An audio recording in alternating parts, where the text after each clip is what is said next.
Firman Tuhan Harian. Perintah Tuhan kepada iblis. Ayub 2 ayat 6. Maka Yahweh berfirman kepada iblis, "Lihat, dia ada dalam tanganmu, tetapi sayangkan nyawanya." Iblis tidak pernah berani melanggar otoritas Sang Pencipta, dan karena ini segala sesuatu hidup dalam tatanan. Ini adalah kutipan dari Kitab Ayub, dan kata "dia" dalam firman ini merujuk kepada Ayub. Meski singkat, kalimat ini menjelaskan banyak hal. Kalimat ini menggambarkan komunikasi tertentu antara Tuhan dan iblis di dunia roh dan memberitahu kita bahwa objek dari firman Tuhan adalah iblis. Kalimat itu juga mencatat apa yang secara khusus dikatakan oleh Tuhan. Firman Tuhan adalah titah dan perintah kepada iblis.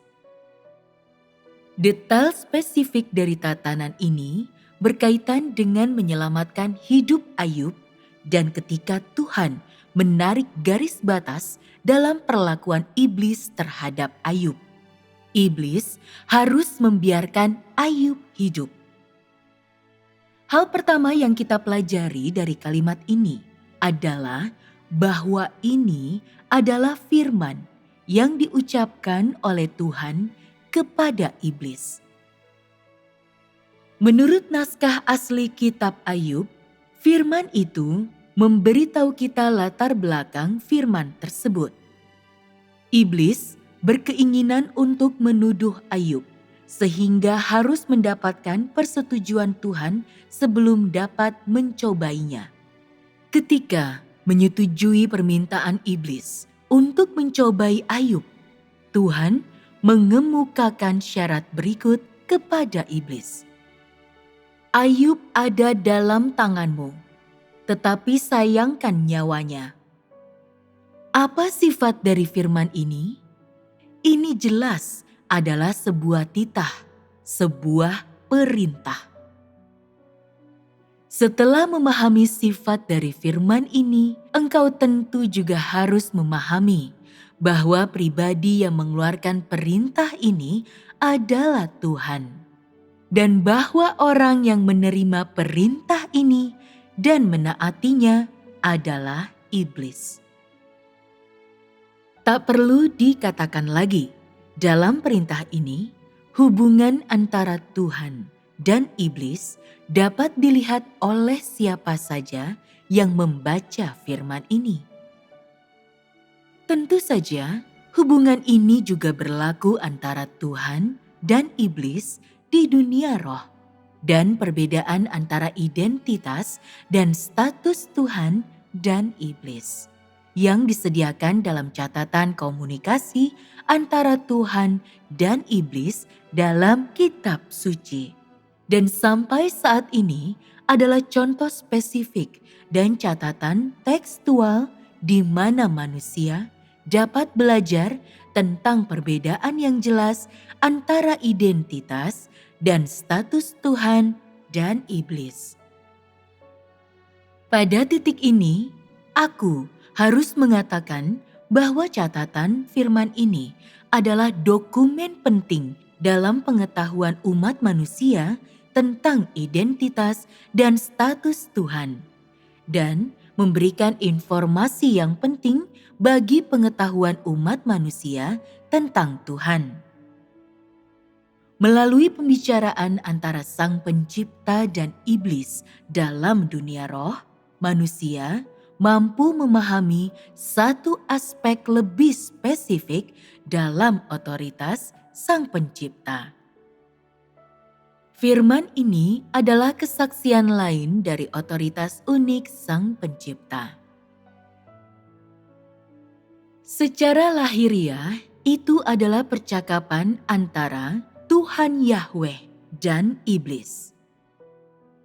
Hakikatnya adalah bahwa sikap yang dengan mana Tuhan Yahweh berbicara dan posisi dari mana Dia berbicara lebih tinggi dari iblis. Yang berarti Tuhan Yahweh menitahkan iblis dengan nada perintah dan mengatakan kepada iblis apa yang boleh dan tidak boleh dilakukan. Bahwa Ayub sudah berada di tangannya dan bahwa ia bebas memperlakukan Ayub sesuka hatinya, tetapi tidak boleh mengambil nyawa Ayub.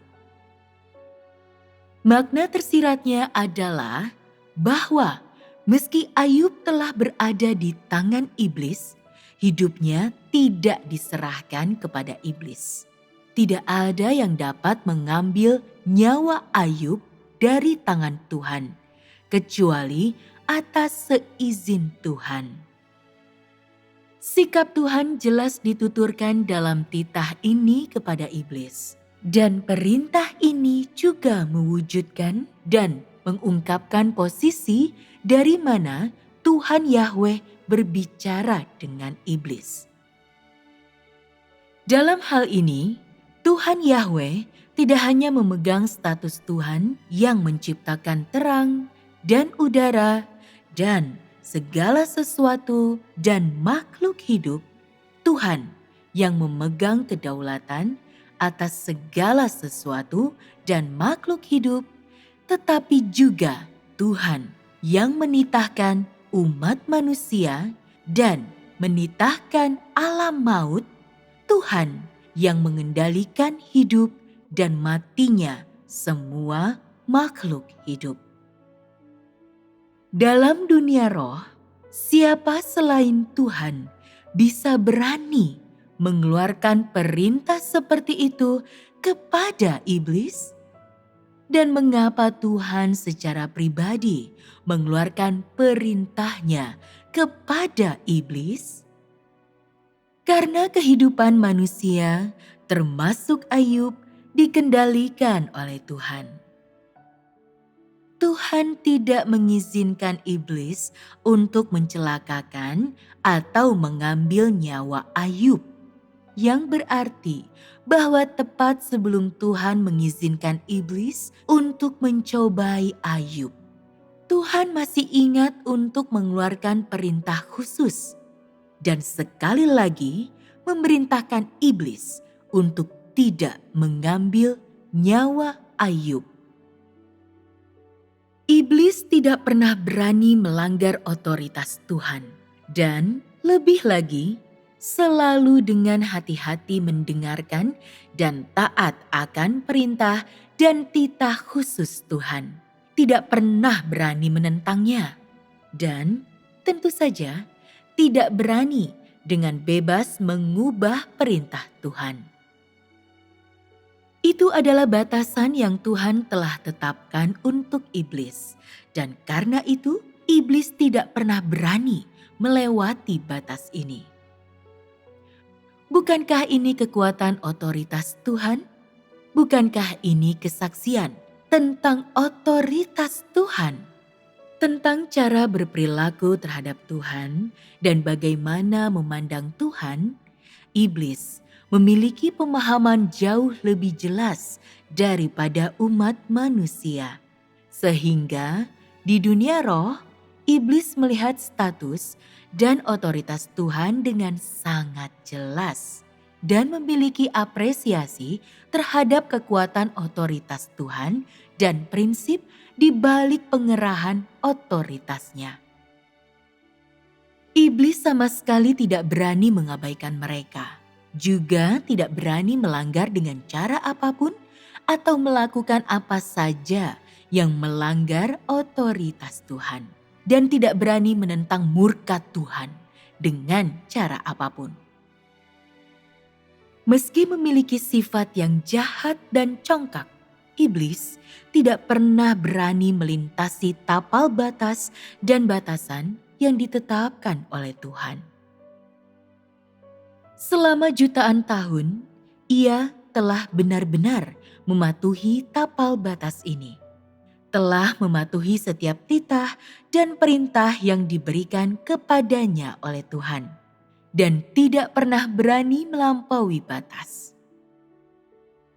Meski jahat, iblis jauh lebih bijaksana daripada umat manusia yang rusak. Ia tahu identitas Sang Pencipta dan mengetahui batasannya sendiri. Dari tindakan iblis yang tunduk dapat dilihat bahwa otoritas dan kuasa Tuhan adalah aturan surgawi yang tidak dapat dilanggar oleh iblis.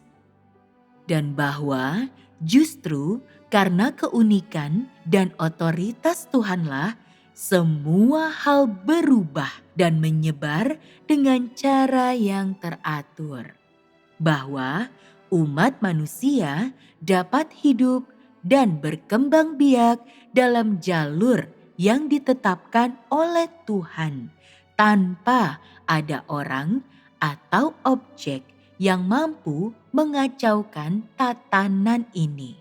Dan tidak ada orang atau objek pun mampu mengubah hukum ini.